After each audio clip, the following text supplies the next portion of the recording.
Ce podcast vous est proposé par Chacomdiff, chargé de communication et diffusion de vos spectacles vivants. Bonjour à tous, bienvenue sur Speed Théâtre. Je suis Arthur. Aujourd'hui, on accueille la compagnie Le Théâtre du Peuple Lié pour leur spectacle Capitaine. Ce spectacle se joue au Théâtre Transversal à 17h30 du 7 au 25 juillet, sauf les mercredis. Bonjour. Bonjour, Est-ce que tu peux te présenter en quelques mots, s'il te plaît? oui, je suis Marie Lauricella, je suis la créatrice de la compagnie Le Théâtre du Peuple Lié. Je suis aussi metteur en scène, autrice et comédienne. Et j'ai donc écrit et mis en scène, et je joue, j'ai les 3 casquettes, Capitaine, qui est présenté aujourd'hui à Avignon. Et est-ce que tu peux résumer en quelques mots l'histoire du spectacle? Capitaine, c'est un seul en scène, à 3 visages. J'aime bien l'appeler comme ça parce qu'en fait, je joue 3 facettes d'une femme, donc j'ai 3 corps, 3 voix différentes. Il y a le corps, la femme qu'on voit dans la vie, à côté il y a son inconscient, et à côté il y a son ego.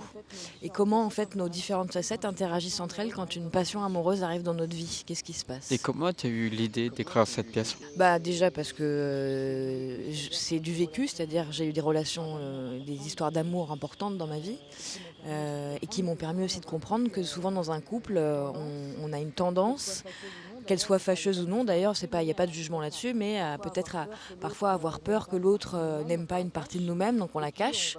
Et puis on va aussi mettre en avant des choses, ce qu'on appelle les plus belles de nous, qui ne sont pas forcément d'ailleurs les meilleures. Ça m'a amusée en fait de regarder ça aussi chez d'autres couples et de pouvoir après l'écrire sous une forme comique pour que chaque spectateur puisse rire aussi de sa propre personnalité en le voyant.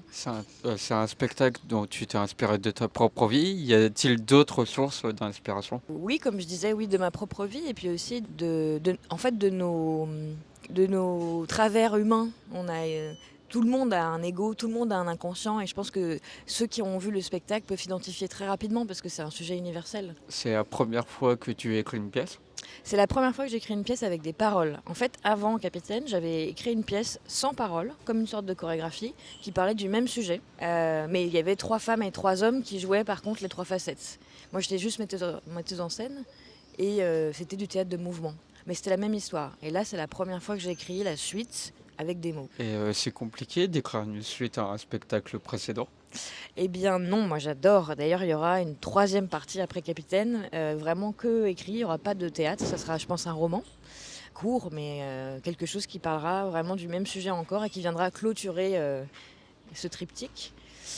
Moi j'adore en fait plonger très profondément dans un sujet parce que ça me permet d'en découvrir encore plus les nuances, les détails et la profondeur en fait de mon thème qui est infini.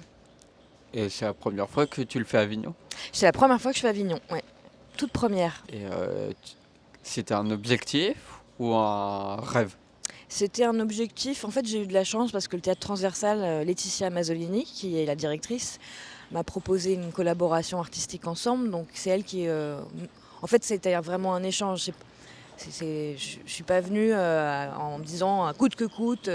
C'est vraiment une collaboration artistique avec Laetitia. Et qu'est-ce que tu aimes à Avignon et que tu ne trouves pas dans les ailleurs? Ah, bah justement, on en parle beaucoup depuis qu'on est arrivé avec mon équipe. C'est que on m'avait dit il va y avoir beaucoup de monde, c'est vrai. Il va faire très chaud, c'est vrai.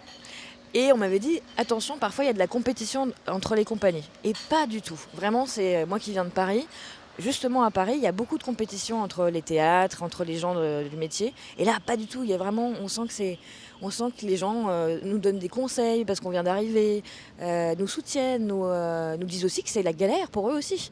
Donc il n'y a pas de mensonge, il y a pas. Ça, je suis vraiment très étonnée parce que je pensais, en tant que bonne Parisienne, que ça pouvait arriver aussi à Avignon et pas du tout. Comment ça se passe avec les tracts?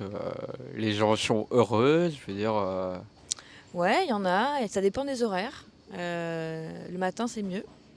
Donc on tracte beaucoup le matin. Je tracte aussi un petit peu avant de jouer. Comme ça, ceux qui n'ont pas de programme peuvent nous suivre.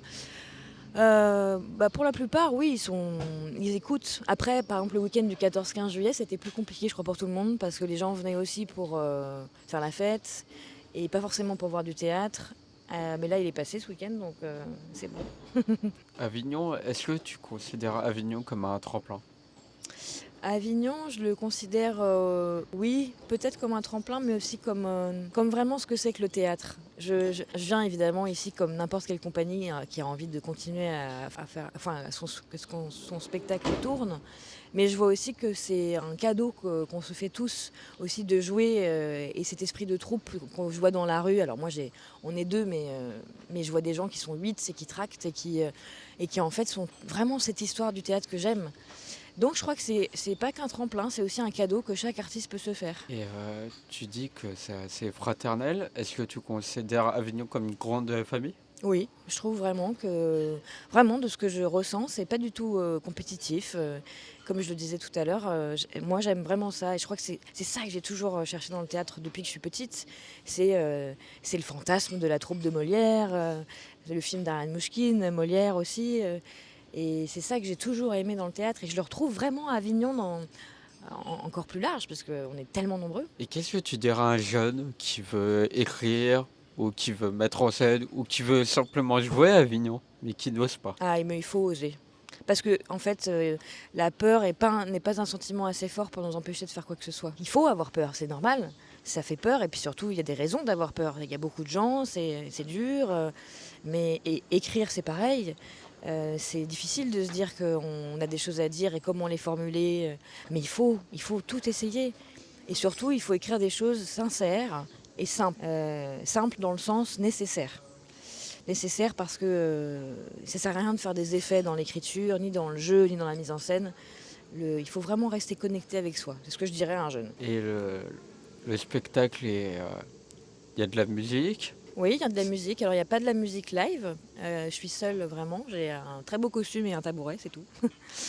Mais il y a de la musique que j'ai choisie qui vient, en fait... Il y a de la danse, en fait. Il y a un peu de danse. Et je mets de la musique à ce moment-là, ouais. C'était important pour toi de mettre de la partie musicale? Oui, bien sûr. Et puis quand on est seul sur scène, on a besoin d'être soutenu. Puis c'est des musiques que j'adore. Donc il faut. Voilà. Il y a Tom Jones, il y a Yom, un artiste que j'adore, clarinettiste. Et comment tu as choisi la musique? Et bah Yom, c'est un. Alors, pardon, il n'est pas du tout clarinettiste, je dis n'importe quoi. Il fait. Je me rappelle plus de l'instrument. Du hautbois? Non. C'est de la musique klezmer, donc c'est un instrument qui va avec la musique klezmer, mais ça me fait penser à la clarinette, mais c'est pas ça. Je vais retrouver après. Yom, je l'ai toujours choisi dans mes anciens spectacles, donc en fait il me suit. Et puis Tom Jones, parce que c'est une musique qui m'a totalement inspirée aussi l'écriture, parce que je ne raconte pas toute l'histoire, mais elle a un lien fort avec l'histoire. Et pour conclure, si tu avais 3 mots pour qualifier ton spectacle, tu dirais? Voilà, c'est dur. Je dirais que c'est une épopée intérieure, ça fait déjà 2 mots. Un bordel. Merci à toi. Je rappelle le nom du spectacle Capitaine par la compagnie Le Théâtre du Peuple Lié au Théâtre Transversal à 17h30 du 7 au 25 juillet, sauf les mercredis. Merci à toi. Merci à toi. Toutes les interviews Speed Théâtre sont à retrouver sur www.speedtheatre.fr.